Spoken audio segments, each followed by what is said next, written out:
I had a question around due dates. If you go to the left-hand menu and click on Start from Here, you find the syllabus.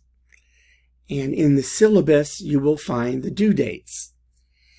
There are actually just a few big activities.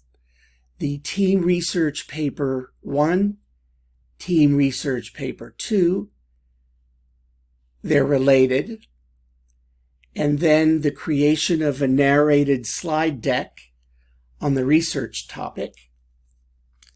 You also have a quiz on Paper 1 directions, a quiz on Paper 2 directions. You have a resume to complete with Career Services support, and I realize that many of you probably already do have your resumes, but it wouldn't hurt to give Career Services a chance to look it over. You create a LinkedIn account.